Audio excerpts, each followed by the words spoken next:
Yes, ఖచ్చితంగా ma'am.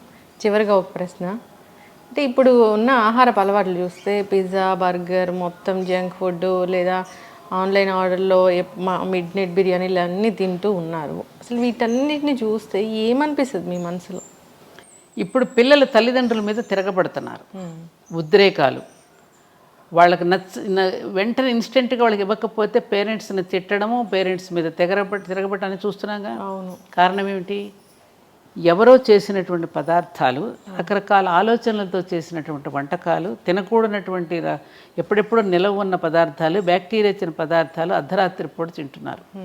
అర్ధరాత్రి ఎవరు తింటారు? రాక్షసులు తింటారు, నిశాచరులు అంటారు. అప్పుడు రాక్షసులు సంచరించేటటువంటి సమయం. అప్పుడు తీసుకునేటువంటి ఆహారం ఏమవుతుంది? మన ఆహారం, తినే ఆహారం మన మనసుకు చేరుతుంది. మనం తినే ఆహారం మనసుకు కూడా చేరుతుంది. సంబంధం ఉంది మనసుకిన్ను తినే ఆహారానికి. అందుకని మనం తినే ఆహారాల వల్ల మన ఉచ్చారణలో దోషాలు వస్తాయి, భావనలో దోషాలు ఉంటాయి, ప్రవర్తనలో దోషాలు కూడా ఉంటాయి.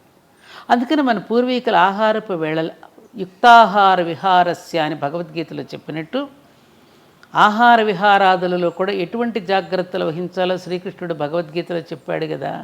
మరి చెప్పినప్పుడు రోజు వింటున్నాం కదా. ఆ భగవద్గీతను ఎవరైనా చచ్చిపోయినప్పుడు పెట్టి వింటున్నాము. మరి అందులో ఉన్నటువంటి దీనిని మనం ఎవరైనా తల్లిదండ్రులు చెప్పాలి కదా. తల్లిదండ్రులు చెప్తే పిల్లలు వింటలేదండి అంటే వినకపోవడానికి కారణం ఏమిటి? ఏ పిల్లల లంచ్, నాకు టీచర్స్ చెప్తారు, నేను స్కూల్స్కి వెళ్తాను, ఏ పిల్లల లంచ్ బాక్స్ చూసేసినా ఏంటంటారు దాన్నమ్మా, మ్యాగీయా, నూడిల్స్, ఇవి నూడిల్స్ ఇట్లాంటివే తప్ప మన సంప్రదాయపు వంటకాలు ఏ లంచ్ బాక్స్లోనూ ఉండవండి అంటే ఒక టీచర్ ఒక స్కూల్కి వెళ్ళినప్పుడు చూపించింది నాకు. తినట్లేదు. మాకు చిన్నప్పుడు పెరుగన్నము, పచ్చడి, వెన్న పూస పెట్టేవారు. వెన్న దేనికి? ఇంద్రియాలను నిగ్రహిస్తుంది. శ్రీకృష్ణుడు వెన్న దొంగిలించాడు ఎందుకు? ఆయన అస్కలిత బ్రహ్మచారి. వెన్న తినడం వల్ల మన ఇంద్రియ నిగ్రహం ఉంటుంది. వెన్నకు అంతటి గొప్ప శక్తి ఉంది వెన్నకి. అట్లా తినేవాళ్ళం. చద్ది అన్నంలో ఎన్ని పోషక విలువలు ఉంటాయో రాజీవ్ దీక్షిత్ గారు 2 గంటల ఉపన్యాసం చెప్పాడు ఆయన. అట్లా తిని పెరిగిన వాళ్ళమే. మరి ఇవాళ పిల్లలకి ఎటువంటి ఆహారం పెడుతున్నాం, ఆహారాన్ని బట్టి వాళ్ళకి లక్షణాలు వస్తున్నాయమ్మా. అందుకని ఈ స్విగ్గీలు, జొమాటోలు ఎప్పుడెప్పుడు తీసుకొచ్చి నిలవ పెడుతున్నారు. ఈ మధ్యన చూస్తున్నాం రకరకాల, ఎందుకంటే రోజు రోజుకి అదే ఆర్డర్ ఇస్తూ ఉంటే ప్రొడక్షన్ కూడా తగ్గినప్పుడు వేరే వేరే కుక్క మాంసాలు కలపచ్చు. ఏ మాంసాలు కలుపుతున్నా మనకు తెలియదు కదా. ఇక భగవంతుడికే పెడుతున్నప్పుడు ఇక వీళ్ళకి పెట్టడంలో ఇంక దోషం ఏముంటుంది? ఆలోచించండి. వాడిది వ్యాపార దృష్టి, అమ్మది ప్రేమ దృష్టి. అమ్మ ఇచ్చే కాఫీకి హోటల్ వాడు ఇచ్చే కాఫీకి తేడా లేదు. హోటల్ వాడిది వ్యాపార దృష్టితో ఇస్తాడు కాఫీ నీకు. అమ్మ ఇచ్చే కాఫీ కానీ, అమ్మ ఇచ్చే పాలు కానీ, అమ్మ పెట్టే అన్నంలో ప్రేమ ఉంటుంది. ఆ ప్రేమతో పెట్టిన అన్నం వలన నీకు ఆరోగ్యం ఉంటుంది, నీ ఆలోచనలో కూడా ఉంటుంది. అమ్మ ఏ ఆలోచనలతో చేస్తూ వంట చేస్తుందో ఆలోచనలు అన్నంలో కూడా ఉంటాయి. ఇది కథ ఉన్నది మనకి. ఇది సైన్స్ అమ్మా. అందుకనే పిల్లలు నిన్నదే ఇప్పుడు ఉద్యోగాల కోసం మీరు పోతున్నారు, పిల్లలకి ఎవరు వంట చేసి పెట్టమంటున్నారు. నీకున్న ప్రేమ ఆయాకి ఎందుకు ఉంటుందమ్మా? ఆయా ఎందుకు పెడుతుంది? వాడి నోట్లో పెట్టకుండా తన నోట్లో పెట్టుకుంటుంది. దేనికి సంపాదన? ఎవరి కోసం? ఆ పిల్ల అడిగింది కదా, పని మనిషి మీద, అమ్మ నువ్వు తాళాలు పని మనిషికి ఇచ్చేళ్ళు, బంగారం పని మనిషికి ఇచ్చే, నేను స్కూల్ నుంచి వచ్చేసరికి ఫంక్షన్కి వస్తానంటే తాళాలను బంగారం పని మనిషికి ఎట్లా ఇస్తాను, నీకేం బుద్ధి లేదా అని అడిగితే తల్లిని, మరి అయితే నన్ను ఎందుకు నాయాకి అప్పగిచ్చి వెళ్తున్నావు అంటే ఆ బంగారం కూడా విలువ లేదన్న. నేను మంచి క్వశ్చన్. అవునా కదా? ఇప్పుడు వాళ్ళు ఆయాలకి ఇస్తున్నారు, రేపు వీళ్ళని ఓల్డేజ్ హోమ్స్లో వేస్తున్నారు. తప్పలేదు కదా. అదే ఇందాకన్నా కర్మఫలం ఉంటుంది. నువ్వు స్కూల్లో కుక్కేసేసి నువ్వు ఎప్పుడైతే ఆయాలకు అప్పచెప్పావో నేను పెద్ద అయినా తీసుకెళ్ళి ఓల్డేజ్ హోమ్లో పెడతారు. తప్పేముంది, వాళ్ళదేం తప్పలేదుగా. అయ్యా ఎందుకు నీకు ఈ గొయ్యి అంటే, మరి తాతకు తీసిన గొయ్య నీకు తీయాలి కదయ్యా. తాత మనోడు సినిమా అనుకుంటా. Is are realities. కరెక్ట్. యద్భావం తద్భావం. మనం ఎలా ఉన్నాం వాళ్ళు ఎలా ఉంటారు. కర్మ సిద్ధాంతం. యాక్షన్కి రియాక్షన్ ఉంటుంది కదమ్మా. అందుకని ఉన్నంతలో తృప్తి పడుతూ వీలున్నంత వరకు భర్తలు ఉద్యోగాలు చేస్తూ ఉంటే కోపం వస్తుంది. హౌస్ వైఫ్ అంటే వాళ్ళకి ఒక చిన్న చూపు అనమాట. అందుకని హౌస్ మేకర్ అని చెప్పుకుంటున్నారు. హౌస్ వైఫ్ గృహలక్ష్మి లాంటి గొప్ప ఉద్యోగం ఇంకోటి లేదమ్మా. గృహలక్ష్మి అంటే అంతటి ఉద్యోగం మరొక ఉద్యోగం కాదు. గృహలక్ష్మి కాకుండా నేనేదో బయటకు వెళ్ళిపోతున్న వాళ్ళందరూ కొన్ని వందల మంది వచ్చి కష్టాలు చెప్పుకుంటున్నారు. మరి ఎలా? నీకు తెలియదే ఉంది ఏమ్మా. అందుకని మనం మారదాం. మనం తృప్తిగా బ్రతకగలిగినప్పుడు ఈ ఇబ్బందులు ఉండవు. అందుకనే కలియుగంలో అందరూ కష్టాలు పడుతున్నారు స్వామి, ఈ కష్టాలు తీరడానికి ఏదైనా ఉపాయం చెప్పండి అని నారద మహర్షి వెళ్ళి శ్రీమన్నారాయణని అడుగుతాడు. అడిగితే సత్యనారాయణ స్వామి వ్రతం చేయమంటాడు. సత్యనారాయణ స్వామి అని వేరేవాడు లేడు కదా, సత్యమే నారాయణ స్వరూపము. అందుకని సత్యవ్రతాన్ని ఆచరించమనవయ్యా, కష్టాలు ఉండవని చెప్పాడు ఆయన. అంటే నిజాలు మాట్లాడాలి. ఏంట సత్యవ్రతం? అందుకని కథలో ఎవరిని పెట్టాడు? ఒక బ్రాహ్మణుడు ఉంటాడు, ఒక వైశ్యుడు ఉంటాడు, ఒక రాజు ఉంటాడు, ఒక కట్టెలు కొట్టుకుని శూద్రుడు. అంటే 4 వర్ణాలు ఇవి, కులం కాదు. బ్రాహ్మణ అంటే శిక్షణ, క్షత్రియ అంటే రక్షణ, వైశ్య అంటే పోషణ, శూద్ర అంటే పరిచర్య, శ్రమశక్తి. ఈ 4 కనుక కమిట్మెంట్తో పని చేస్తే కష్టాలు ఉండవు. జ్ఞానాన్ని బోధించవలసిన బ్రాహ్మణుడు జ్ఞానాన్ని బోధిస్తూ, సమాజాన్ని రక్షించవలసిన క్షాత్రశక్తి సమాజాన్ని రక్షిస్తూ, ధనాన్ని సమానంగా పంపిణీ చేయవలసిన వైశ్యుడు సమానంగా రేట్లు ఎక్కువ వేయకుండా సమానంగా పంపిణీ చేసేటటువంటి ధనశక్తి, అలాగే తన శరీరంతో శ్రమతో సమాజాన్ని సేవించుకునే శ్రమశక్తి. ఈ 4 భాగాలు సమాజానికి 4 అంగాలు. ఈ 4 భాగాలు కమిట్మెంట్తో సత్యంతో పనిచేస్తే కష్టాలు ఉండవు నాయన, ఈ మాట చెప్పమని దాన్ని వ్రతంగా స్వీకరించమని చెప్పాడు ఆయన. దాన్ని ఏం చేసాం మనం? తీర్థానికి ప్రసాదానికి ముడిపెట్టి, తీర్థం తీసుకోకపోతే పాపం వస్తుందని, ప్రసాదం తీసుకోకపోతే ఓడ మునిగిపోయినట్టు మన కొంప మునిగిపోతుందని, ఇలాంటి కథలు చెప్పి కథకి కొబ్బరికాయ కొట్టి కథకి హారతలు ఇచ్చేసి ఓవర్ యాక్షన్ చేసేసి, ఏమ్మా దాని అసలు పదార్థం మర్చిపోయి నేను కొత్తగా గృహప్రవేశం చేసుకుంటున్నావురా, ఈ ఇంటికి వచ్చిన వాళ్ళని ఆదరించటం, గౌరవించటం, వచ్చినటువంటి అతిథ్యాగతులను సేవించుకుంటూ ఎలా ఉండాలో వ్రతం చేయించాడు. కొత్తగా పెళ్ళైన వాళ్ళు కూడా నీ దాంపత్య జీవితం ఇలా ఉండాలమ్మా, దాంపత్య జీవితాన్ని ఇలా చక్కగా నిర్వహించుకోవాలని చెప్పి ఈ 2 వేళల్లో మన సత్యనారాయణ స్వామి వ్రతాన్ని తప్పకుండా ఎందుకు పెట్టారు? సత్యాన్ని వ్రతంగా స్వీకరించి నీ గృహస్థాశ్రమ ధర్మాన్ని చక్కగా నిర్వర్తించు అని చెప్పడానికి మనకు ఆ వ్రతం చేయిస్తే చివరికి ఏమైంది? దక్షిణలు, తాంబూలాలు, కొబ్బరికాయలు కొట్టడాలు, హారతులు ఇవ్వడాలతో సరిపెట్టి తీర్థప్రసాదాలకు ముడిపెట్టేసి అసలు తంతంతా పోయింది, ఇది మిగిలింది. ఏమంటావు? అవును. అంటే ఈ పూజలు ఇలాంటివి చేసి మన మొక్కులు తీరాలంటే తీరవా? ఎడ తీరుతాయి? ఎలా తీరుతాయి? రాంగ్ నెంబర్ పెట్టాయి అంటాడు అక్కడ. నువ్వు చేసేదోటి, నువ్వు చెప్పేదోటి, నీ మొక్కు కింద రాంగ్ నెంబర్ పెట్టేయమంటాడు. బాగా తపస్సు చేసిన కోరకూడని కోరావనుకో, తదాస్తు ఇచ్చాను పోరా అంటాడు. తపస్సు చేశాడు కదా, ఎవరిక తన చేసినట్టు చెడ్డ కోరిక వాడికి శాపం అయ్యేటట్టు చేశాడు. అది ఉందిగా. మనం తెలివైన వాళ్ళైతే సమాజ హితం కోసం చేసి తపస్సు చేసిన వాళ్ళు కొందరున్నారు, సమాజాన్ని నాశనం చేయడానికి చేసే తపస్సులు ఉన్నారు. సమాజాన్ని నాశనం చేసే తపస్సులన్నీ వాళ్ళే నాశనం అయిపోయారు. సమాజ హితం కోసం తపస్సు చేసిన ఋషులందరూ కూడా చరిత్రలో నిలిచిపోయారు, మనకు జీవన విధానాన్ని అందించి వెళ్ళారు వాళ్ళు. అందుకని ప్రతినిత్యము ప్రాతస్మరణీయులమ్మ వాళ్ళు. ఉదయం లేచిన దగ్గర నుంచి రాత్రి పడుకోబోయేంత వరకు మన దినచర్యని దేవుని చర్యగా మార్చుకోవడం ఎట్లాగో నేర్పి ఒక విధానాన్ని, ఒక బాటను వేసిన మన మహర్షులు ఉన్నారే, వాళ్ళకి ప్రతిరోజు ఉదయం నేను నమస్కరించుకుంటాను.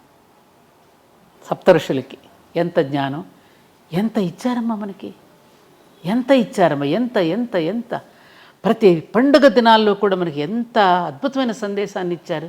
నువ్వు చెడిపోకుండా ఉండడానికి సంవత్సర కాలం కూడా సంవత్సర పురుషుడు గానాన్ని మనకి వినిపించి, ప్రతిరోజు నువ్వు చెడిపోకుండా పట్టాలు తప్పకుండా పండుగల రూపంలో నీ చేత ఆచరింపజేసి పుణ్యం అనే అకౌంట్ను నువ్వు బ్యాంకులో దాచుకోవడానికి ఎంత శరీరాలను కాల్చుకుని వాళ్ళందరూ ఎన్ని ఇచ్చారమ్మా మనకి. వాళ్ళ రుణం తీర్చుకోవద్దు మనం? ఇలా కొట్టుకోమనా, ఇలా తిట్టుకోమనా మనం? వాళ్ళు నేర్పింది మనకి. ఆలోచించాలి. నేను రాగానే దీపావళి శుభాకాంక్షలు చెప్పారు మీరు దివాళీని ఎలా జరుపుకుంటారు?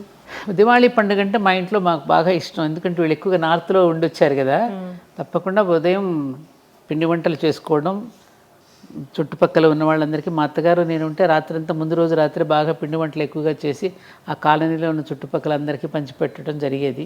ఇప్పుడు ఎవరు రావటం లేదుగా పండుగలు సామూహికంగా భోజనాలు చేయడానికి. ఇదివరకు ఎట్లాగ ఎవరికి వారే విడిపోతున్నారు కదా, సామూహికంగా రండి అనేటువంటి పద్ధతి పోయింది. మా పల్లెల్లో ఉంటే ఆ ఉన్న కులాల వాళ్ళందరినీ భోజనానికి పిలుస్తాం.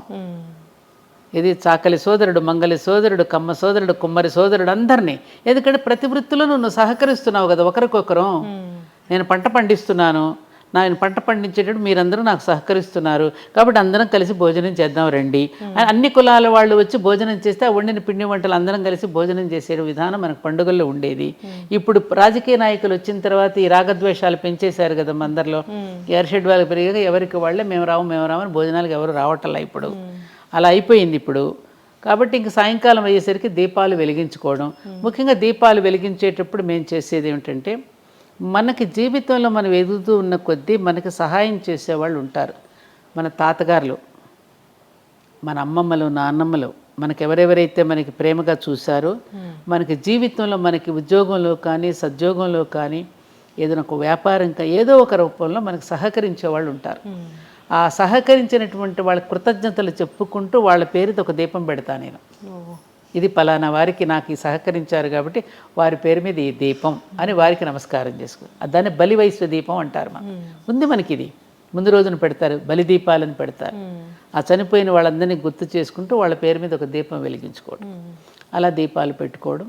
ఇంకా సాయంకాలం పిల్లలంతా వస్తే అందరం కలిసి కాసేపు ఏదో చిన్న చిన్న టపాకాయలు వెలిగించుకొని దీపాలు వెలిగించుకొని అందరం కలిసి భోజనం చేయడం. ఎందుకన్నా అందరూ కూడా అలాగే చేసుకోవాలని ఎవరైనా అంతే కదా. పెద్ద పెద్ద సౌండ్లు, పెద్ద పెద్ద అబ్బా వద్దమ్మా, అది ఆ శబ్ద కాలుష్యం అనేది చాలా ప్రమాదకరం. నేను చెప్పినా కూడా వినడం లేదు. మొన్న కూడా మా దేవాలయంలో వద్దు బాబు మీరు చెప్తే వినండి రా బాబు అంటే అంత పెద్ద పెద్ద బాంబులు ఆ మహిషాసురుడి దహనానికి. అది ఎంతమంది, కొంతమంది చుట్టుపక్కల వాళ్ళు కాస్త హార్ట్ పేషెంట్స్ కూడా ఉంటారు. వాళ్ళని కూడా మనం దృష్టిలో పెట్టుకోవాలి కదా. మన సరదాలు ఇతరులకు ఇబ్బంది పెట్టకూడదు. చెప్పినా వినే స్థితిలో లేరు. నేను ఎన్ని చెప్పినా మన తీసుకొచ్చి అన్ని బాంబులు పెట్టేశారు. భయంకరం, పెట్టకూడదు. విష్ణు చక్రాలు, భూచక్రాలు, తారాజువలు, మతాబులు, చిచ్చుబుడ్లు అవి ఇష్టం, కళ్ళకు చూస్తానికి ఆనందంగా ఉంటాయి. అలాంటివి వెలిగించుకుంటే బాగుంటుంది. ఖచ్చితంగా అమ్మ, చాలా చక్కటి విషయాలు చెప్పారు. ఆచరించాలని కోరుకుందాం, అందరూ హాయిగా ఉండాలని కోరుకుందాము. సో ఇంకా నాకు చాలా డౌట్స్ ఉన్నాయి. ఈ సిరీస్ అనేది కంటిన్యూ చేయాలని నేను కోరుకుంటున్నాను. మీరు నాకు ఆచరిస్తున్నారు లేదు, ఇంకా సమాజంలో చాలామంది ఇంకా అటువంటి వాళ్ళు ఉన్నారు కాబట్టి ఇంకా సమాజంలో మనం బ్రతకగలుగుతున్నాం. లేరని నేను అనడంలా, ఉన్నారు ఇంకా ఎందుకంటే ఈ దేశం చెడిపోతే ప్రపంచానికి దిక్కు ఉండదు. అందుకని ఏ కొంచెం చెడు వచ్చినా కూడా ఆందోళన పడతాం మనం. ఈ మాత్రం చెడు కూడా భరించలేదు ఈ దేశం. ఇది ఆర్యావర్తనం అనే పుణ్యభూమి. ఆర్యావర్తనం అంటే ఏమిటి? ఆర్యులంటే వేరే ఎవరో కాదు, శ్రేష్ఠులందరూ పుట్టినటువంటి భూమి ఇది. ఆర్యులందరూ వర్తించిన భూమి అంటే శ్రేష్టమైనటువంటి ఒక నోబుల్ పర్సన్స్ వర్తించినటువంటి భూమి. కాబట్టి ఇటువంటి భూమిలో చెడు అనేది ప్రవేశిస్తే ఇది ప్రపంచానికి కూడా మంచిది కాదు. ప్రపంచానికి కూడా దిక్సూచి మనమే కాబట్టి, ప్రపంచానికి కూడా జ్ఞానాన్ని అందించిన జ్ఞానభూమి కాబట్టి, ఆ మాత్రం చెడు వచ్చినా భరించలేనటువంటి భూమి కాబట్టి ఇలా ఆందోళన పడుతున్నాం. కానీ ఇంకా ప్రపంచంలో చాలామంది మంచి చేస్తున్నారమ్మా. మానవత్వం అనేది మహానుభావుడు. మన నిజంగా నేను అశ్రుతర్పణం నీ ఛానల్ ద్వారా టాటా గారు మహానుభావుడు. ఈ దేశం పట్ల కృతజ్ఞతతో ఆయన చేసి వెళ్ళినటువంటి మంచి పనులు, ఆయన జీవించిన ఇల్లు కూడా లేకుండా జీవించినటువంటి గొప్ప మహానుభావుడు కూడా మరి మన దేశంలో పుట్టి మనకి ఎంతో చేసినటువంటి జంషెడ్జీ టాటా దగ్గర నుంచి ఇప్పటి ఉన్నటువంటి ఈ టాటా దగ్గర వరకు మనందరం గుర్తుపెట్టుకోవాల్సినటువంటి వ్యక్తులు మన దేశంలో చాలామంది ఉన్నారమ్మా. కలాం గారి దగ్గర నుంచి ఎంతోమంది, వివేకానందుడు, వీళ్ళందరూ పుణ్యులు జన్మించినటువంటి జన్మభూమిలో పుట్టాం, మనం ఉన్నాము. కాబట్టి తప్పకుండా మన దేశం మళ్ళీ ప్రపంచానికి ఆదర్శంగా ఉంటుంది. ఈ తప్పులన్నింటినీ సరిదిద్దుకోవడానికి శక్తివంతమైనటువంటిది అన్నింటికంటే మీడియా. కాబట్టి మళ్ళీ దాన్ని చెడగొట్టినా బాగు చేసినా రెండు మీడియా చేతిలోనే ఉంది. కాబట్టి అటువంటి మీ మాధ్యమాల ద్వారా మంచి విషయాలను ఎక్కువగా ప్రసారం చేస్తూ ఉంటే అందరూ మంచి వైపే తప్పకుండా మళ్ళుతారు. ఖచ్చితంగా అమ్మ, మేము కూడా తూచా తప్పకుండా ఆచరిస్తాము. మంచి I dream it, I dream, నేను కలగంటాను. ఓకే, చక్కటి ఇన్ఫర్మేషన్ మ్యామ్. ధన్యవాదాలు. నమస్కారం లక్ష్మి, చాలా సంతోషం అమ్మా.